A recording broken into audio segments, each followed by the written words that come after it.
Aleluia. Gostaria de agradecer a igreja pela oportunidade. Enfim, meu nome é Wilson Júnior. Eu auxilio no departamento de jovens, de adolescentes, aí desde sempre. E cresci na igreja, glória a Deus por isso. Na Adna, me formei, muito obrigado. Me formei na Adna e, enfim, glória a Deus por isso. Vou tomar uma água porque eu estava cantando ali igual um maluco. Eu gostaria de começar lendo Levíticos 14, 34 ao 45, na NVI. Quando tiverdes entrado na terra de Canaã, que vos hei de... Peraí que sumiu aqui. De Canaã, que dou a vocês como propriedade, e eu puser manchas de mofo numa casa, na terra que lhes pertence, o dono da casa irá ao sacerdote e dirá: parece-me que há manchas de mofo na minha casa. Antes de examinar o mofo, o sacerdote ordenará que desocupe a casa, para que nada que houver na casa se torne impuro. Depois disso, o sacerdote irá examinar a casa. Examinará as manchas nas paredes, e se elas forem esverdeadas ou avermelhadas e parecerem mais profundas do que a superfície da parede, o sacerdote sairá da casa e a deixará fechada por 7 dias. No 7º dia, voltará para examinar a casa. Se as manchas se houverem espalhado pelas paredes da casa, ordenará que as pedras contaminadas pelas manchas sejam retiradas e jogadas num local impuro, fora da cidade. Fará com que a casa seja raspada por dentro e que o reboco raspado seja jogado num local impuro, fora da cidade. Depois de colocarem outras pedras no lugar das primeiras, e rebocarão a casa com barro novo. Se as manchas tornarem a alastrar-se na casa, depois de retiradas as pedras e da raspagem e rebocagem da casa, o sacerdote irá examiná-la, e se as manchas se espalharem pela casa, o mofo é mofo corrosivo, a casa está impura. Ela terá que ser demolida, as pedras, as madeiras e todo o reboco da casa, tudo será levado para um local impuro fora da cidade. E é isso aí. Glória a Deus por isso. Eu estava lendo Levíticos uns tempos atrás, e eu falei, Levíticos é cheio das regras e tudo mais, de purificação para o povo de Israel. Só que eu falei, Jesus, eu vou confessar assim, a genealogia e tudo mais. O pessoal fala assim, dá uma canseirinha e tal, mas eu lia na perseverança de Jesus.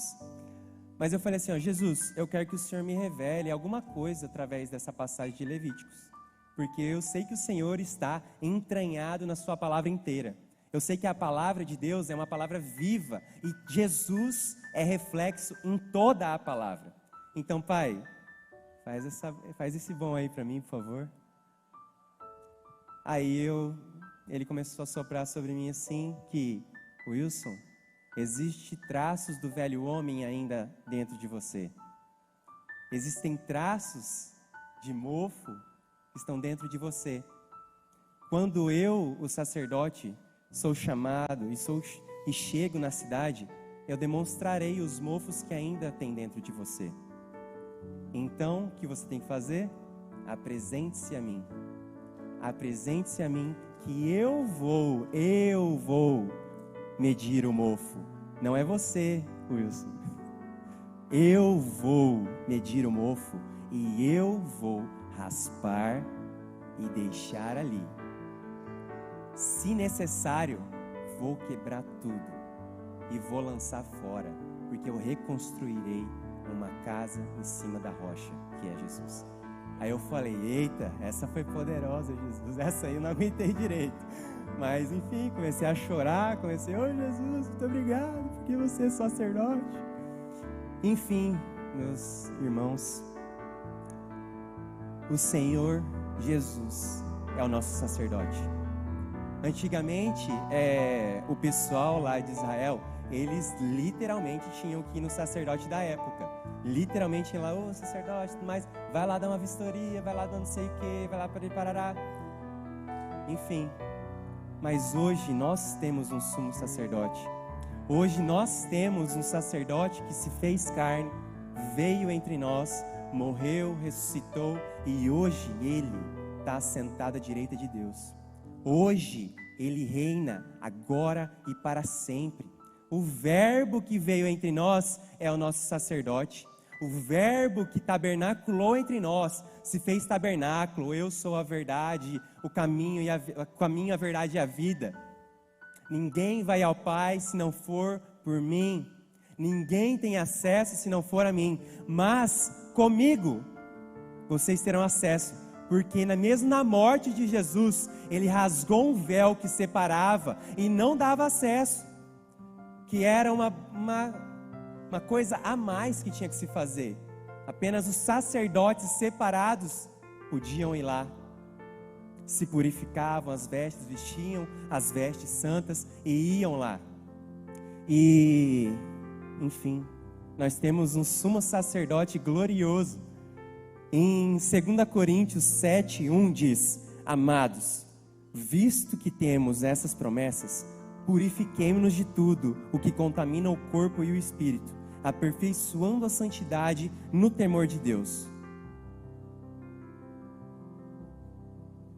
E esse mover do Espírito Santo que habita entre nós, esse mover do Espírito Santo que está realmente entranhado, como o Ismael falou, na comunidade, em nós, em nossas vidas. Ele nos chama para uma santidade radical. Ele nos chama para uma santidade de eu observar e pautar a minha vida completamente na palavra. Esse é o Espírito Santo, que é o Consolador que foi enviado, que nos chama.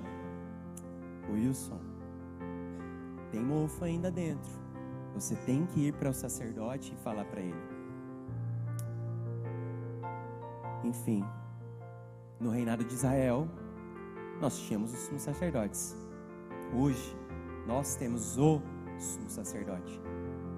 Aquele que nos enxertou numa família celestial. Aquele que nos enxertou, graças a Deus. Porque não mais filhos de sangue de Abraão são aqueles que irão para a terra prometida. Mas agora aqueles que têm a fé de Abraão. A fé que fez ele tabernacular apenas por uma palavra. A fé que fez ele andar e traçar um deserto por uma palavra. Que eu te darei as nações. Eu farei você pai de nações, Abraão. Por uma palavra ele andou. Por uma palavra ele creu. E ele não duvidou e falou, ok. Levou Ló também e tal, mas ok. Depois separou e Deus foi dando bênção para ele. Em todo o traçar de Abraão e todo o caminhar de Abraão, ele teve realmente um poder diferenciado, porque Deus queria não apenas usar Abraão, mas Deus queria traçar uma genealogia que fosse santificada aos pés dele, que clamasse ao sangue, no caso do sacrifício que o Senhor fez naquela época, que o Senhor fez Abraão adormecer, e o Senhor passou no sacrifício, e através disso, pudesse vir reis, pudesse vir sacerdotes, pudesse vir genealogia, até nosso Cristo Jesus. E glória a Deus por isso. Enfim, se necessário, fale para esse Deus, fale para esse sacerdote, Jesus, eu ainda não estou vendo mofos em mim, mas revela, porque eu não quero permanecer o mesmo. Não tem como estarmos na presença de Deus e permanecermos os mesmos.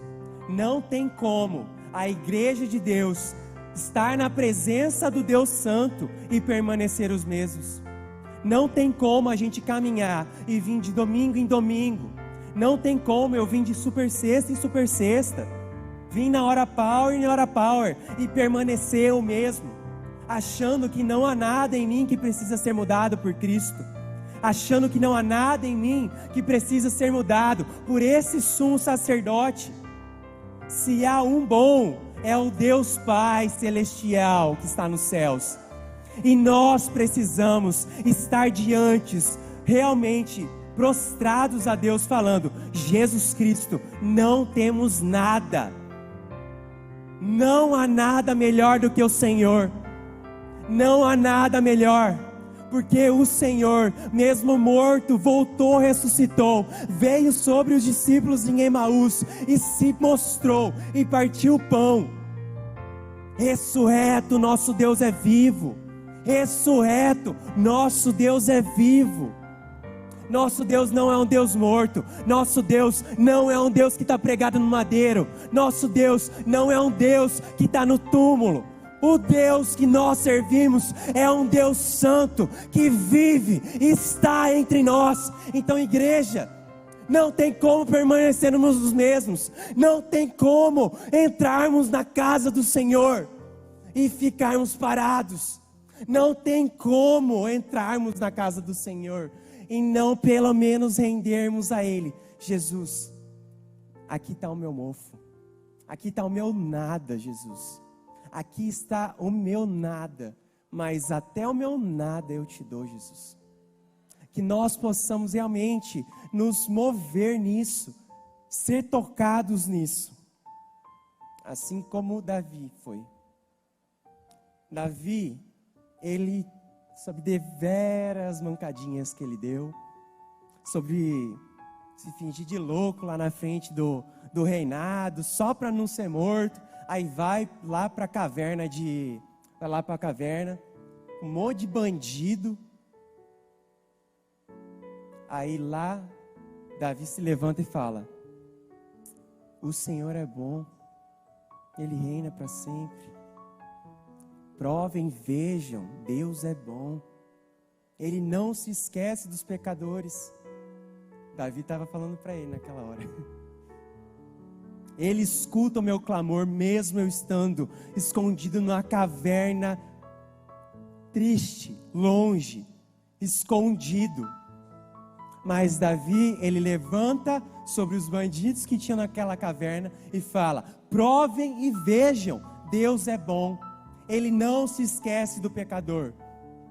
Aonde estava, Ele me encontrou. Então vamos juntos. E daí surgiu os valentes de Davi. Davi, mesmo com as mancadas que ele teve, ele sempre voltava para Deus e falava: Deus, eu sei melhor do que ninguém sacrificar. Eu sei melhor do que ninguém. Dava um passo, sacrificava. Dava outro passo, sacrificava. O cara era bom. O cara era um bom levita, um bom adorador, um bom tangedor. Ele sabia. Ele era bom, assim, humanamente falando, né? Mas ele sabia que as mancadas dele, ele não tinha como sozinho se purificar. Então ele ia: Deus, não retire de mim a tua presença. Não retire de mim, porque eu sei o quão importante ela é. Davi, ele teve uma revelação que foi confrontante para a época. Davi, ele teve uma revelação de como era feita uma adoração celestial. Davi, ele teve uma revelação poderosa que mudou e marcou, selou o coração dele por toda a vida dele. Como temos essa revelação, isso? Como nós podemos, nos mover e tudo mais? Porque você está falando para mim que Davi foi, você está falando para mim que eu tenho que me apresentar ao sacerdote, você tem que tá falando para mim que eu tenho que fazer tal coisa, parará. Mas como? Como que eu faço isso aí? Como que eu me aprofundo em Deus?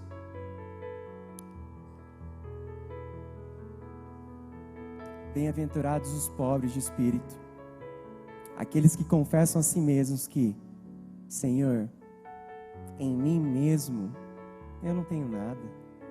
Em mim mesmo eu não tenho nada. Senhor Jesus Cristo, eu te apresento a minha vida hoje. Eu te apresento a minha vida. E eu não estou falando só para quem está aceitando Jesus. Estou falando diariamente, tá? Jesus Cristo, eu apresento a minha vida hoje. Porque ontem eu dei uma mancada. Posso ter dado até sem saber. Mas Jesus, entre na minha vida. Venha com a tua presença selada sobre o meu coração. Porque aonde a presença de Deus está, os mofos são revelados e transformação é gerada. 2 Reis 5, 1. Depois eu vou pular para o 10, tá? Naamã, comandante do exército do rei da Síria, era muito respeitado e honrado pelo seu senhor. Pois por meio dele, o Senhor dera vitória à Síria. Aí já, eu acho que pula para o 10 já. Mas esse grande guerreiro ficou leproso. Eliseu enviou um mensageiro para lhe dizer: vá e lave-se 7 vezes no Rio Jordão. Sua pele será restaurada e você ficará purificado. Mas Naamã ficou indignado e saiu dizendo: eu estava certo que ele sairia para me receber, invocaria em pé o nome do Senhor, o seu Deus, e moveria a mão sobre o lugar afetado e me curaria da lepra. Não são os rios de Abana e Farfar em Damasco melhores do que todas as águas em Israel? Será que não poderia lavar-me neles e ser purificado? E foi embora dali, furioso. Mas os seus servos lhe disseram: meu pai, se o profeta tivesse pedido alguma coisa difícil, o Senhor não faria? Quanto mais ele apenas dizer: se lave e você será purificado. Assim ele desceu ao Jordão, mergulhou 7 vezes, conforme a ordem do homem de Deus, e foi purificado. Sua pele tornou-se como a de uma criança. E glória a Deus por isso. Além do corpo de Naamã ser curado, o coração dele foi liberto do ego e da soberba. Em Levíticos 14 mesmo, no início fala sobre a purificação da lepra.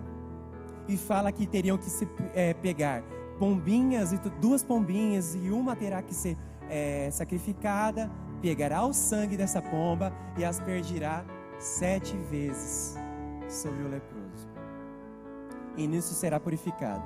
Ah, Wilson, nossa, 777, glória a Deus, e não sei o que, numerologia, parará. Mas não, eu vejo mais como Naamã, o mergulhar dele como um sinal de obediência. Obediência que faz caminhar. Obediência que faz: mergulhei 2, mergulhei 3, mergulhei 6, até agora não sarou nada. Mas é na 7ª, purificado.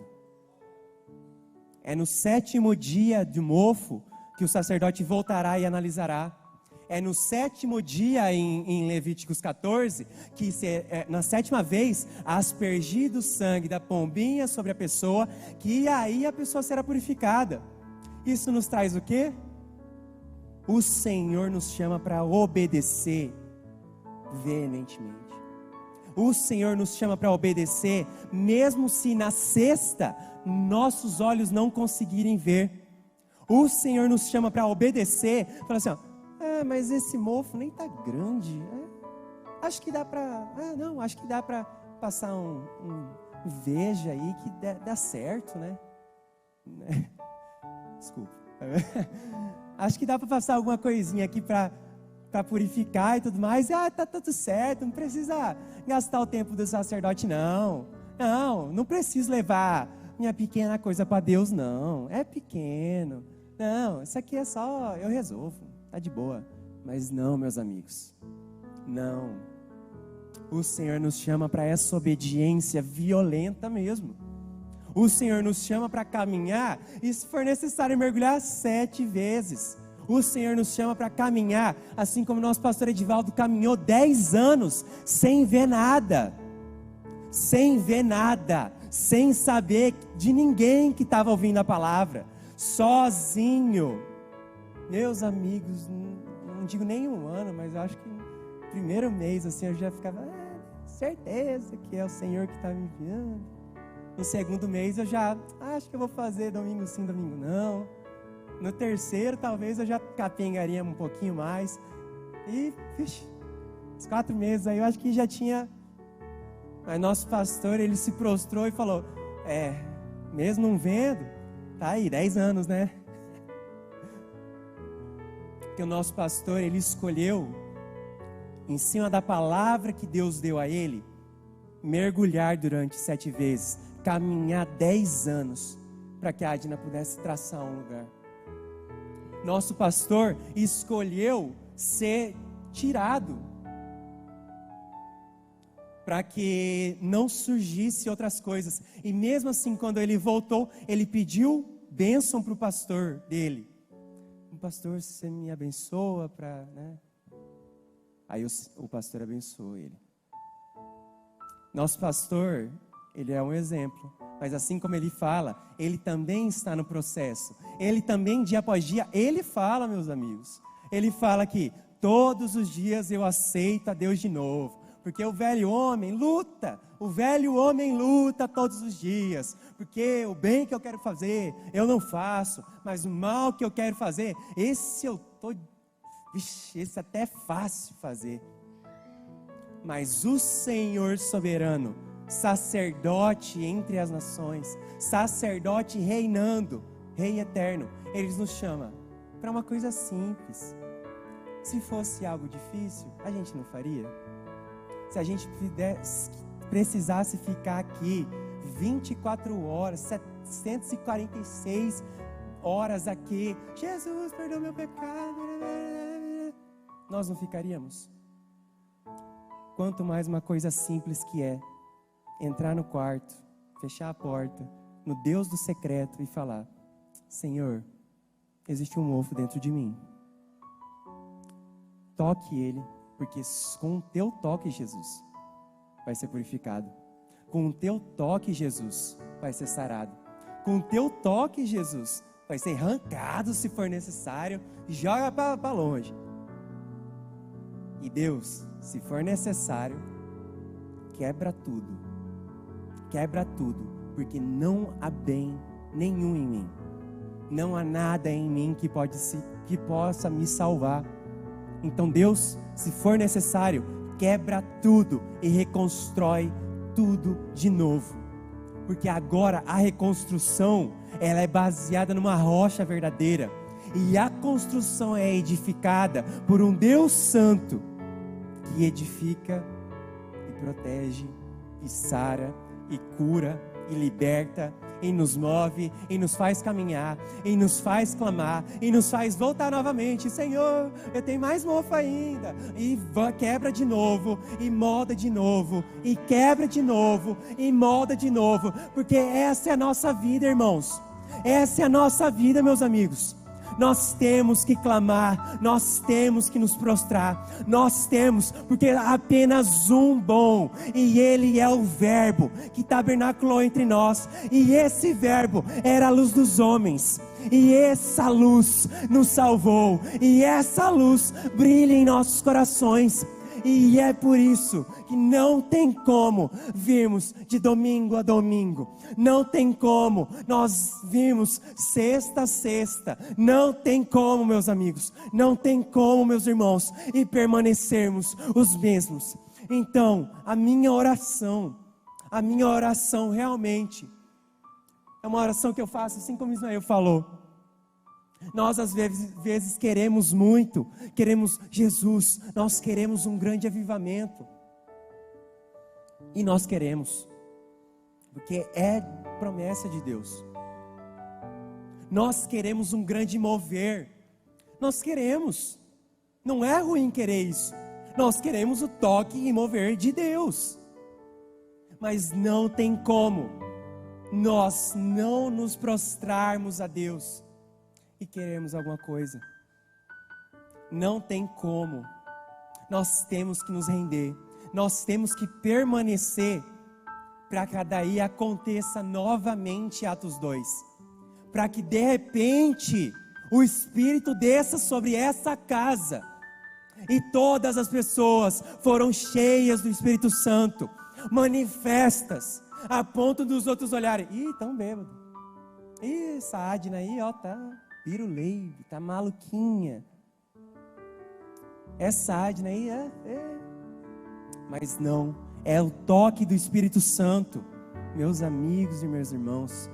É o toque do Espírito Santo que o Senhor está tocando e está selando na nossa igreja.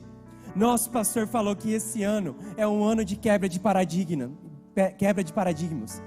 Nós estamos realmente nos prostrando e correndo para a construção de um templo. Nós estamos nos prostrando e permanecendo em oração todos os domingos 4 horas, todas as terças-feiras pós-culto de ensino, sobre uma igreja que receberá o toque violento do Espírito Santo. E não é por nós apenas queremos participar disso.